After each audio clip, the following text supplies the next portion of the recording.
ఇప్పుడే ఎన్గోల్డ్ బయర్స్ కి కాల్ చేయండి. మీ తాకట్టు బంగారం కష్టాలకి గుడ్ బై చెప్పండి.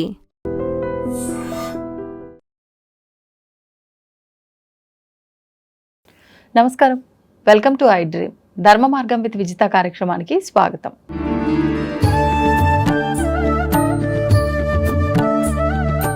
నమస్కారం అండి. శ్రీమాత్రే నమః. చాలా వరకు మన ఇంట్లో ఉండే అద్దము ఉండే ప్రదేశాన్ని బట్టి, లేదు కొంచెం ఎక్కడన్నా కార్నర్లో చిన్న స్క్రాచ్ వచ్చిన అద్దం కూడా పొరపాటున కూడా ఇంట్లో పెట్టకూడదు అని అంటూ ఉంటారు. అంటే అద్దము ప్రతి ఎనర్జీని తీసుకుంటుంది, దాని నుంచి ఒకవేళ పలిగిన అద్దం కనుక ఉంటే నెగిటివ్ ఎనర్జీని తొందరగా తీసుకుంటుంది అంటూ ఉంటారు. అసలు ఇవన్నీ వింటుంటే చాలా వరకు అంటే మూఢనమ్మకాలను కొట్టిపారేయాలనిపిస్తుంది. ఎంతవరకు వాస్తవం, ఇవి ఎంతవరకు నమ్మొచ్చు? నిజంగా దోషం అంటారా పగిలిన అద్దం ఇంట్లో ఉండటం? సర్వమంగళ మాంగళ్యే శివే సర్వార్థ సాధకే శరణ్యే త్రయంబకే గౌరీ నారాయణీ నమోస్తుతే. అద్దం అనేటువంటిది చాలా ముఖ్యమైనటువంటిది మన హిందూ సంప్రదాయంలో. దాన్ని వాస్తు శాస్త్రరీత్యా కూడా ఏ దిక్కుని పెట్టాలి, ఏ దిక్కుని పెట్టకూడదు అనేటువంటి విషయాలు కూడా మనకి శాస్త్రంలో చెప్పబడినాయి. అయితే ఇప్పుడు అది పగిలితే ఉంచాలా, తీసేయాలా? పగిలిన అద్దం ఉంటే దోషమా? తర్వాత అది ఇంట్లో కనుక పెట్టుకుంటే ఏమైనా దోషమా అనేది ఆలోచన చేస్తే, ఇక్కడ ప్రతిదాన్ని మనం మన వేదకాలంలోంచి మనం చూడాల్సి వస్తుంది. నిజంగా చెప్పాలి అంటేనమ్మా, అది ఎనర్జీస్ని మీరు ఇందాక అన్నారు, నెగిటివ్ ఎనర్జీ, ఇట్లా పాజిటివ్ ఎనర్జీ అనేటువంటి అద్దంలో రిఫ్లెక్షన్స్ ఉంటాయి అని చెప్పి. దేవాలయ ప్రతిష్ఠ చేసినప్పుడు దేవతా విగ్రహాన్ని మొట్టమొదటిగా చూడనివ్వరు, డైరెక్ట్గా చూడకూడదు. అద్దంలో దాని బింబాన్ని చూడాలి, చూసి నమస్కరించాలి అద్దంలో. ఈ అద్దము అక్కడ మంత్రశక్తి ద్వారా ఈ అద్దాన్ని చూపించినప్పుడు ఆ అద్దం ఒక్కొక్కసారి పగిలిపోతుంది ఆ శక్తికి. అలా పగిలిపోయినటువంటి సందర్భాలు చాలా దేవాలయాలకు జరిగినాయి. మీరు మన యూట్యూబ్స్లోకి వెళ్ళి ఇట్లాగా నేను చెప్పిన దాని గురించి చూస్తే కూడా పగిలిపోయినటువంటి వీడియోస్ కూడా కొన్ని చోట్ల జరిగిన సంఘటనలు కొంతమంది అప్లోడ్ చేసినవి కూడా వాస్తవాలు. ఇవన్నీ కూడా పాండురంగస్వామి విగ్రహ ప్రతిష్ఠ జరిగినప్పుడు అంటే తీవ్రమైనటువంటి శక్తి కేంద్రాల్లో ఇలాంటివి మనకి కనిపిస్తూ ఉంటాయి. అంటే అక్కడ మంత్రబలము, యంత్రబలము కొంతమన్నా చిన్నగా చిట్లుస్తుంది ఇట్లాగా ఆ అద్దం. తర్వాత అద్దాన్ని తీసేసేయమని చెప్తారు.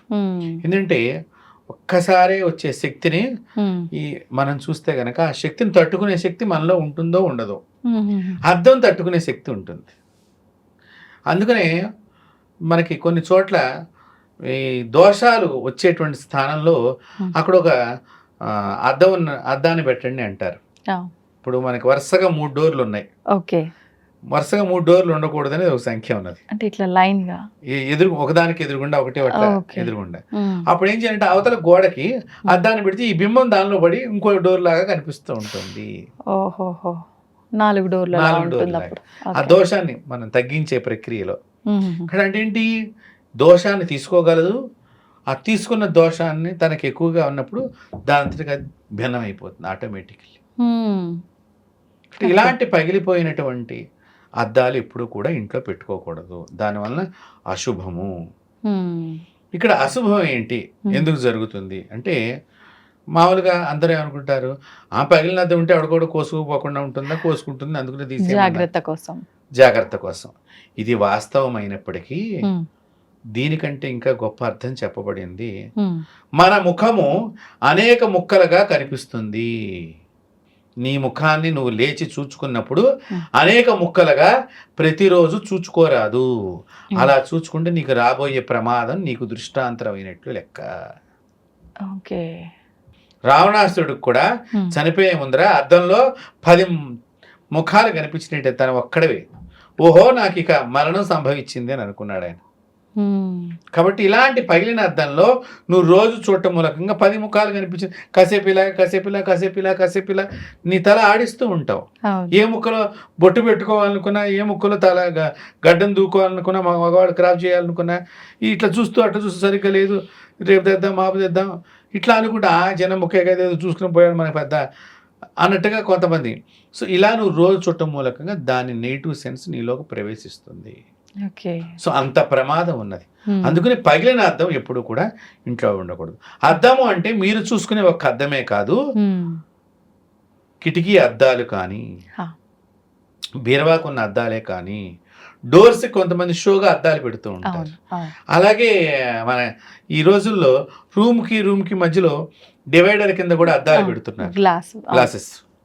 నేను అసలు వీటన్నిటికీ వ్యతిరేకం, ఇట్లా పెట్టే వాటన్నిటికీ కూడా పెట్టకూడదు అంటారా? పెట్టొద్దని చెప్తాను. స్లైడింగ్ లో ఇట్లా పెడతారు కదా. అట్లా కూడా వద్దని చెప్తాను అద్దాలు. Okay okay. గ్లాసుని ఎంత తక్కువ వాడటం మంచిది. ఒకసారి ఒకరికి ఇలాగే నేను పూజ చేసిన తర్వాత వాళ్ళ అబ్బాయికి ప్రమాదం తప్పిపోయింది. వాళ్ళకి ఎవరో ఒక గురువు గారు చెప్పారు పూజ చేయించమని. పూజ చేస్తే నేను బాగా చేస్తాననే నమ్మకంతో వాళ్ళు నా దగ్గరికి రావటం జరిగింది. తర్వాత కాలంలో వాళ్ళ అబ్బాయి మామూలుగా వాళ్ళ నాన్నగారు ఆఫీస్లో వెళ్ళినప్పుడు వాడికి అక్కడ అద్దం కనిపించలేదట, మామూలుగా డోర్ తెరిచున్నట్టుగా కనిపించింది. దాన్ని మనం స్పీడ్గా నాన్న అంటూ లోపలికి మరి వెళ్ళే ప్రయత్నంలో అద్దం పగిలిపోయింది. అబ్బాయికి కనిపించక కొన్ని ముక్కలు ఒళ్ళంతా గుచ్చుకున్నాయి. కాబట్టి ఇలాంటి ప్రమాదాలు జరగటానికి అవకాశం ఉంటుంది. చాలాసార్లు మనం కూడా కన్ఫ్యూజ్ అయ్యి వెళ్ళి తగులుకుంటాం. అవును. రెండోదమ్మా, ఈ అద్దాలకి పెట్టేటువంటి స్క్రూ సిస్టమ్ ఉంటుంది కదా, అవి తొందరగా లూజ్ అవుతూ ఉంటాయి. ఎందుకు?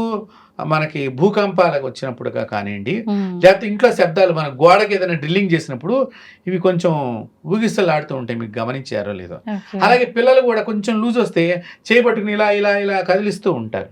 ఇలాంటి మనం రోజు రెగ్యులర్గా వాటిని జాగ్రత్త చేయలేము. అందులో ఐనకాన్ని ఎక్కడ పెట్టాలో, సంస్కృతంలో ఐనకము అంటే తెలుగులో అద్దం. అద్దాన్ని ఎక్కడ పెట్టాలో అక్కడ పెట్టమని శాస్త్రం చెప్పారు. చక్కగా నీ ముఖబింబము తెల్లారి లేచిన తర్వాత నీ ముఖబింబం చూసుకునేటువంటిది అది పరిపూర్ణంగా ఉంటే నీ ముఖం పరిపూర్ణంగా కనిపిస్తుంది. ఇప్పుడు సాధారణంగా అద్దంలో మన మొహం చూసుకున్నప్పుడు ఏ దిశలో మన మొహం కనిపిస్తే అది కరెక్ట్? తూర్పు పడమరలు చాలా శుభశ్రేష్ఠ.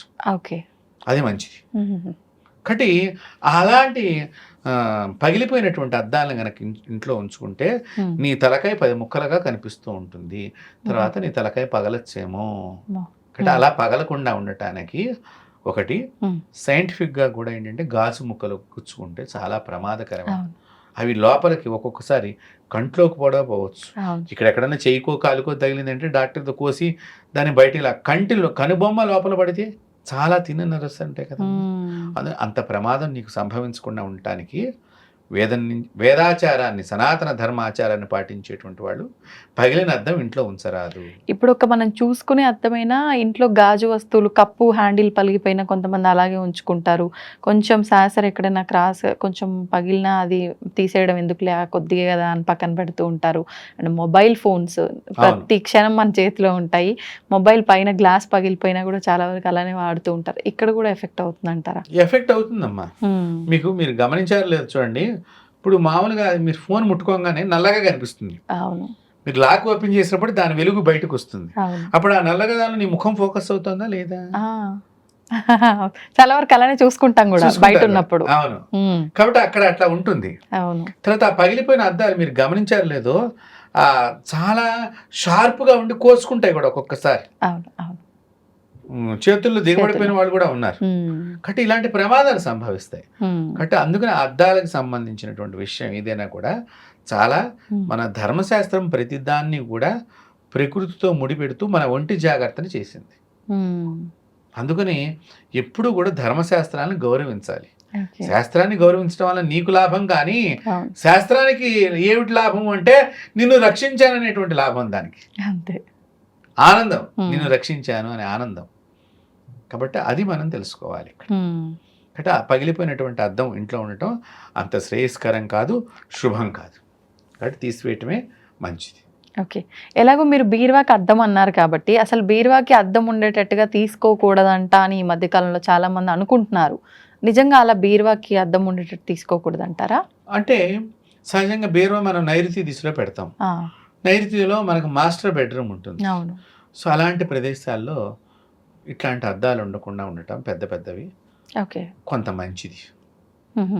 తర్వాత బీరువాలో లక్ష్మీ స్వరూపం మనకి సహజంగా మంచం దగ్గరగానే బీరువా ఉంటుంది. కాబట్టి ఇది అంతర్లీనంగా ఉండేటువంటి వ్యవహారం కాబట్టి నేను అంతకంటే ఎక్కువ చెప్పలేను కాబట్టి సో అది అంత శుభప్రదం కాదు.